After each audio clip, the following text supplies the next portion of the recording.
بسم الله الرحمن الرحیم. السلام علیکم و رحمت الله و برکاته. روحانیه صافی د 15م ټولګي د پښتو مضمون د جوزا د میاشتې چې د اونیو په حساب 11مه اونۍ چې د 11مې اونۍ د دویمې برخې د لوستونو په ادامه کې ستاسو په چوپړ کې یم. موضوع مو ده روغتیا ته پاملرنه او د لوست محاوره چې 25مې نه تر 28مې صفحې پورې ده. موضوع ما توجه به صحت و سلامتی و محاوره همی درس است که از صفحه 25 الی 28 کتاب در بر میگیره. د لوست هدف یا موخه مو داده چې تاسو باید د روغتیا ته پاملرنې لوست په سمه توګه ولولئ، ولیکئ او د روغتیا په ګټو او ارزښت پوه شئ. پایله یا نتیجه مو داده چې ګرانو زده کوونکو تاسو باید تل د خپلې روغتیا پام وساتئ او نورو ته هم ووایئ چې د ښې روغتیا درلودلو لپاره کوم کارونه سرته ورسوي او دا کارونه تاسو نن په لوست کې وایئ د خیره. مخکې له دې نه چې نوی لوست شروع کړو د تیر لوست څخه یو یادونه کوو چې زموږ او ستاسو تیر لوست د ښه خوړو په هکله و چې موږ وویلې چې ټول خوراکي شیان باید په پاکو اوبو پرېمینځو. مخکې د خوراک څخه باید ښه یې پاخه کړو چې کوم شیان پخېدونکي اول یې پاک پرېمینځو، بیا یې ښه پاخه کړو او ویې خورو، او کوم شیان چې خام خوړل کېږي هغه هم باید ښه پاک صفا ومینځو. او ګرانو زده کوونکو موږ پوهیږو چې خام او پاخه سابه ډېره بدن ته ګټه رسوي. وپوهېدلو په دې خبره باندې او ښه خواړه هغه دي چې زموږ ستاسو بدن ته ګټه ورسوي نه زیان. او موږ او تاسو باید تنها یو ډول خواړه هره ورځ ونه خورو، هر ډول خواړه وخورو په یو منظم تقسیم اوقات سره. او ګرانو زده کوونکو وګورئ چې زموږ تیر لوست د نن لوست سره څومره ډیره اړیکه لري.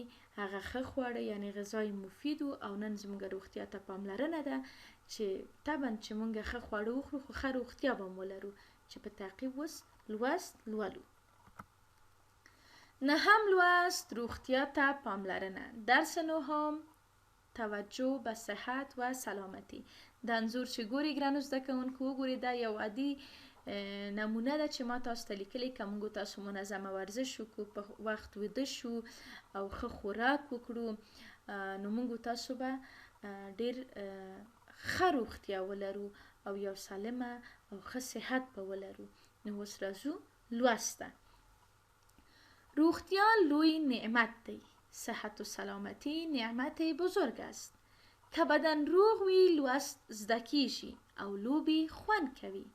اگر بدن ما سالم باشد درس به خوبی یاد گرفته می شود و بازی ها یا ساتری ها هم لذت داشته می باشد.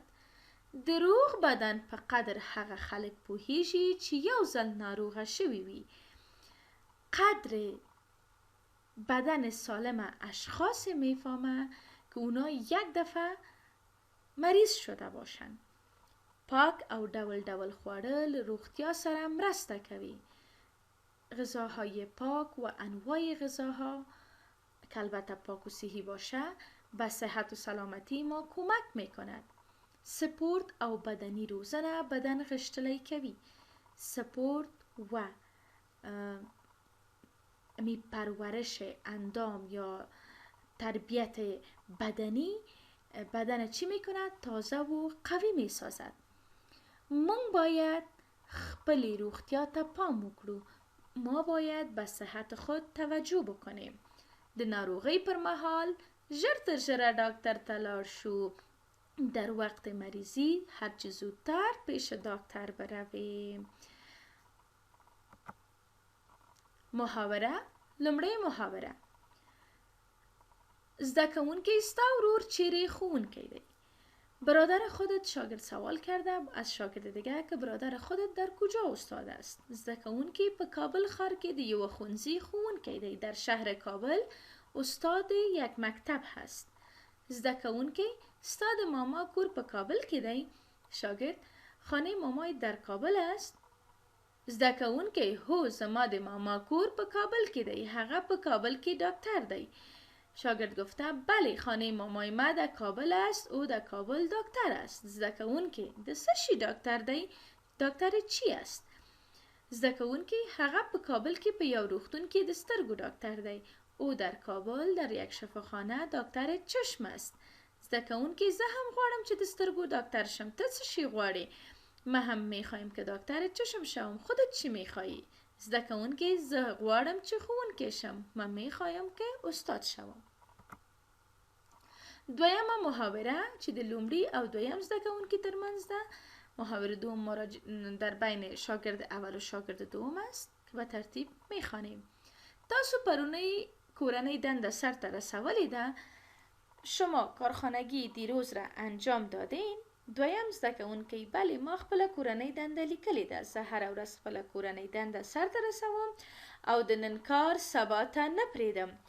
شاگرد دوم میگه بله ما کارخانگی ما نوشته کردیم و ما هر روز کارخانگی ما انجام میدم و کار امروز به فردا نمیگذارم. وګورئ ګرانو زده کوونکو څومره ښه پیام تاسو ته لري چې د نن کار باید سبا ته پرې نه دی. لومړی زده کوونکی تاسو څنګه؟ شاگرد اول شما چطور؟ دویم زده کوونکی ما خو خپله کورنۍ دنده سرته رسولې ده خو په ریاضي کې د یوه پوښتنې ځواب راڅخه پاتې شوی دی او بس. شاگرد دوم میگه ما خو کارخانگی ما انجام دادیم ولی در ریاضی جواب یک سوال از پیشم مانده و بس. لومړی زده کوونکی نن له غرمې وروسته زموږ کور ته راشه. زه به هم در سره مرسته وکړم او سوالونه به په شریکه حل کړو. امروز بعد از چاشتخانه ما بیا. من برایت کمک میکنم و سوالا را یک جا یا شریکی یا با هم حل میکنیم. دویم زده کوونکی دا خو به ډیره ښه شي. یوه پوښتنه در څخه کوم ته خو ورباندې نه خفه کیږی. این خو بسیار خوب میشه و از پیشت یک سوال میکنم آیا خفه خو نمیشی؟ لومړی زده کوونکی ولی به خفه کیږم مهربانی وکړه ویوایه. شاگرد اول گفته که چرا خفه شوم؟ مهربانی کو و سوالت بگو. دویم زده کوونکی ستا مشر ورور د دې ښوونځي په سویم ټولګي کې دی. شاگرد دوم برادر کلان یا برادر بزرگت صنف چند در این مکتب است یا صنف چند این مکتب است؟ لومړی زده کوونکی زما ورور. شاگرد اول برادر ما. دویم زده کوونکی هو ستا ورور یادوم. شاگرد دوم بله برادر خودت میگم. لومړی زده کوونکی زما ورور په اتم ټولګي کې اول نمره دی. زه هم غواړم چې سږ په ټولګي کې اول نمره شم. شاگرد اول میگه برادر ما در صنف 8 اول نمره هست یا در صنف 8 اول نمره است و من هم میخوایم که امسال در صنفم اول نمره شوم. په دې لوستو محاورې کې مونږ ته نوي لغتونه دي. د محاوره و درس لغتایی که بر ما شما جدید بود. روغتیا، صحت، سلامتی. پام یا پاملرنه که دو لغت یک معنا را داره. توجه، لوی بزرگ، روغ سالم، خوان مزه لذت یا لذت بخش. دول انواع یا قسم قسم.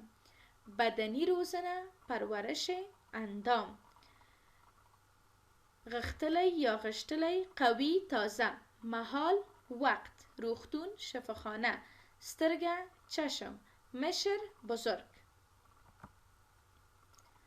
ګرانو زده کوونکو تاسو ولوستل چې روغتیا څومره ارزښت لري. موږ باید د روغتیا لپاره ډیر منظمه خوراک وکړو، په منظمه توګه ورزش وکړو او هم په چټلو اوبو کې لوبې ونه کړو تر څو موږ ناروغه نشو. که خدای نخواسته کله ناروغه کیږو ژر تر ژره باید ډاکټر ته لاړ شو.